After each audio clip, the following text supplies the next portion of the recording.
پہلے تو یہ دیکھتے ہیں کہ یہ ہوتا کیوں ہے. اس سے پہلے میں آپ کو یہ بتاؤں کہ یہ ہوتا کیوں ہے، یعنی کیسے ہوتا ہے. تھوڑا سا جائزہ آپ کے سامنے پیش کروں گا انسانی ذہن کے فنکشنز کے بارے میں، انسانی ذہن کے جو افعال ہیں ان کے بارے میں، تاکہ ہم یہ جان سکیں کہ انسانی ذہن کام کیسے کرتا ہے اور پھر ڈپریشن کے ذہنی امراض جو ہیں وہ اس کے ذہن کے اوپر اثر انداز کیسے ہوتے ہیں. انسان کی ذہنی صلاحیتوں کی تعریف کرتے ہیں. سب سے پہلے تو انسان کی ذہنی صلاحیتوں کی جب ہم بات کرتے ہیں تو ایک اسکول آف تھاٹ، ایک گروہ اس کو یوں ڈیفائن کرتا ہے کہ یہ انسان کے ذہن کی وہ صلاحیت ہے جو عمر کے ساتھ ساتھ بڑھتی ہے، جو عمر کے ساتھ ساتھ، ایج کے ساتھ ساتھ ڈیولپ ہوتی ہے. ایک اور اسکول آف تھاٹ یہ کہتا ہے کہ عمر کے ساتھ اس کا تعلق بجا ہے، لیکن کم عمری میں بھی کوالٹیٹیو ڈیولپمنٹ کی جا سکتی ہے، جسے برین پاور کہا جاتا ہے. یعنی کم عمر میں بھی انسان کا ذہن جو ہے، اس کا جو شعور ہے، وہ پختہ یا بالغ نظری کا ثبوت دے سکتا ہے. ان دو اسکولز آف تھاٹ کے ذریعے جب ہم انسان کے ذہنی صلاحیتوں کا جائزہ لیتے ہیں تو یہاں پر ایک کمی محسوس ہوتی ہے، وہ یہ کہ پروسیس کیا ہے، اس کا عمل کیا ہے. اس کے عمل کو جب ہم دیکھیں تو یہ انسان کی وہ صلاحیت، وہ ایبلٹی جسے ہم اس کے سوچنے کی، سمجھنے کی، انالیسز، تجزیہ کرنے کی اور پھر اس کو اخذ کرنے کی اور اس کا اظہار کرنے کی جو صلاحیت ہے، جسے ہم ability to think, perceive, analyse, interpret and express کریں. اور یہی اس کا بتدریج عمل بھی ہے، یہی اس کا پروسیس بھی ہے.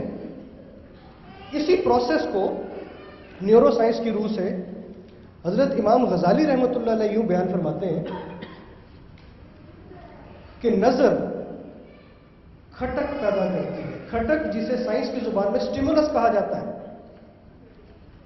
کھٹک سوچ کو جنم دیتی ہے اور سوچ کے نتیجے میں یہ عمل جسے ہم کوگنیٹو پروسیس کہیں یا انسان کی فہم و فراست یا سمجھ بوجھ کا عمل ہے، اس کو انسانی ذہن ریگولیٹ کرتا ہے. جیسے ہی سٹیمولس ریسیو ہوتا ہے ہمارا ذہن اس کے اوپر کام شروع کرتا ہے اور پھر جیسا ہمارے عقائد کا اور ہمارے نوشنز کا اور جیسے ہماری اس وقت کی خواہشات کا ایک مائنڈ سیٹ ہوتا ہے، اس کی دی ہوئی پالیسی کی روشنی میں ہم نتائج اخذ کرتے ہیں، اس کے اوپر عمل درآمد کرتے ہیں. اسی طرح سے ہمارے رویے جو ہیں وہ تشکیل پاتے ہیں. اسی بات کو ایک ڈائیگرام کی صورت میں اگر میں آپ کو دکھاؤں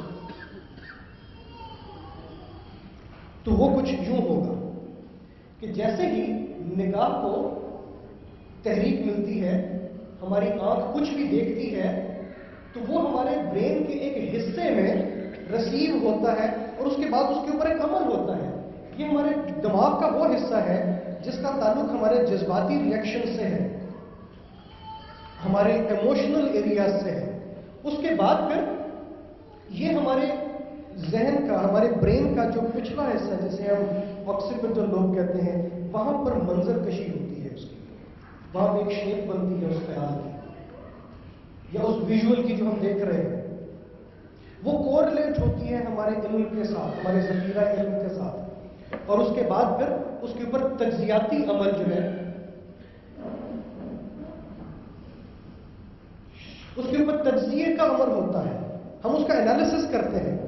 انالیسس کرنے کے بعد جب ہم اسے انٹرپریٹ کر لیتے ہیں، یعنی ہم کسی نتیجے پر پہنچ جاتے ہیں کہ ہاں اچھا یہ ہے، یہ جو مجھے نظر آ رہا ہے یہ ہے، یہ جو میں خیال دیکھ رہا ہوں، خیال کو بھی تو ہم ویژولائز کرتے ہیں نا، دیکھتے ہیں، تو وہ یہ ہے. ہم اس کو جب اخذ کر لیتے ہیں، انٹرپریٹ کر لیتے ہیں اپنے اندر، تو پھر ہم اس کے نتیجے میں اظہار کرتے ہیں. اظہار ہماری زبان سے بھی ہوتا ہے، ہمارے جسچر سے بھی ہوتا ہے، ہمارے کردار و عمل سے بھی ہوتا ہے، ہماری تحریروں سے بھی ہوتا ہے اور ہماری باڈی سیکریشنز کے ذریعے بھی ہوتا ہے. مختلف طریقوں سے جو کچھ بھی ہے اس کے نتیجے میں جو عمل رونما ہوتا ہے وہ ہمارے ایکسپریشن کا حصہ ہے. اور ایکسپریشن جو ہے وہ 100% بایولوجیکل ہے. اس پروسیس کو دیکھنے کے بعد اس کے اندر ایک بات جو میں اس ڈائیگرام میں آپ کو واضح کرتا چلوں وہ یہ کہ ہمارے جو جذباتی ایریا ہے، ہمارے دماغ کا وہ حصہ جو ہمارے جذبات کو ریگولیٹ کرتا ہے، اس کا عمل آپ دیکھ رہے ہیں کہ وہ دونوں طرفہ ہے. یعنی اس وقت بھی ہے جب وہ سٹیمولس ریسیو ہو رہا ہے جو کہ سوچ کو آگے پروان چڑھانے کا کام کرتا ہے، یہ سوچ کو جنم دے رہا ہے. اور جب ہم اس کا اظہار کر رہے ہیں تب بھی وہ ہمارا جو لمبک ایریا یا ایموشنل ایریا جسے ہم ایگزلا کہتے ہیں، ہمارے دماغ کا وہ حصہ جو ہمارے جذبات کو ریگولیٹ کرتا ہے، اس کے اوپر وہ پھر اثر انداز ہوتا ہے اور ہم اس جذباتی کیفیت جسے موڈ کہتے ہیں اس کے تحت پھر ہم اس کا اظہار کرتے ہیں.